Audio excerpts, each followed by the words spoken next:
Paulo Costa may not have entered the octagon at UFC 294, but he made his presence known outside of it. Following a confrontation with a fan in the crowd, the Brazilian fighter became the center of attention once again. Costa shed light on the incident. Here is what he said. "When I got into the arena, he flipped me off after calling my name, so I marked his face. I went to the back room to look for him. This guy was so obnoxious. I told him, brother, come here please. He started to come over, jumped the seats onto me, and then I grabbed him. Another guy tried to punch me when security pulled me out. I don't know what he had in mind. I don't know those guys." Fans were already unhappy by Costa's absence from the fight card since they were hoping to witness the powerful striker in action. But the excitement around Paulo Costa has only grown as a result of this off-cage confrontation. Officials from the UFC will probably investigate the incident, and there may be consequences for Costa and the fan.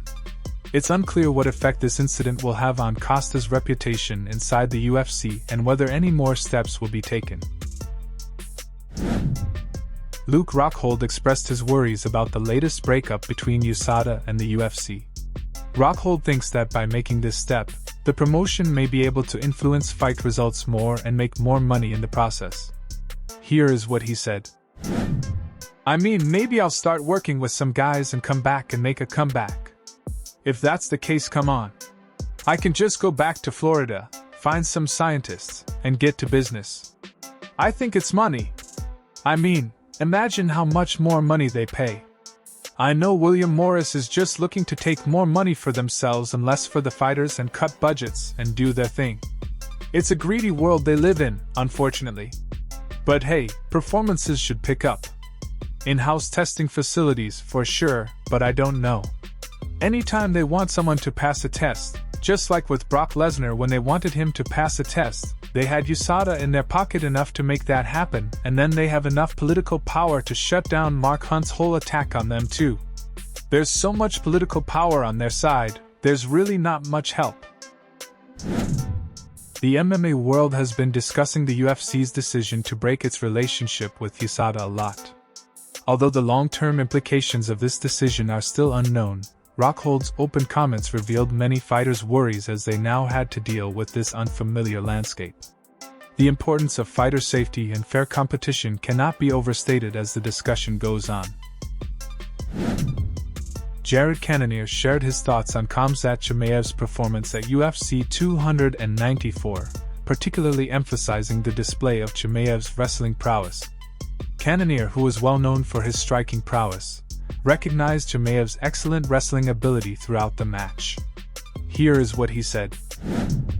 "I thought that was pretty cool to see his wrestling on display, but you know, this is something that I've already learned throughout my career, that you can't really defend a wrestler by trying to avoid those wrestling exchanges.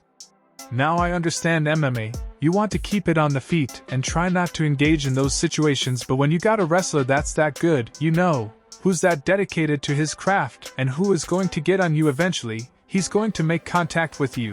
It gets to a point where you're going to have start engaging with him. I don't want to say too much and show my hand, but oh yeah, I saw some things and it's not nothing with him in particular, it's just wrestling in general." Cormier has voiced his belief that Islam Makhachev has earned the top spot in the pound-for-pound rankings, surpassing the legendary Jon Jones. This declaration comes after Makhachev's outstanding performance in UFC 294's main event, where he defeated Alexander Volkanovski with knockout and successfully defended his UFC lightweight title. Here is what Cormier said. "The way he was able to separate himself from Alex over the course of 8 months, special. It was awesome to watch. He's the best. Now people will start to wonder if he will be a better world champion than Khabib, if he's going to be the greatest lightweight of all time. I don't know if that's going to happen. There's work to be done for Makhachev to be considered the greatest of all time. But what can't be denied is that he is now the #1 pound-for-pound fighter in the world. And why? Because of the person that he just beat and the fashion that he just beat him." Following Islam Makhachev's incredible head kick knockout victory over Alexander Volkanovski, There has been a lot of speculation in the mixed martial arts community regarding the potential opponent of the dangerous Russian. Michael Chandler, a former lightweight champion, is one fighter who hasn't hesitated to throw down the gauntlet. Here is what he said.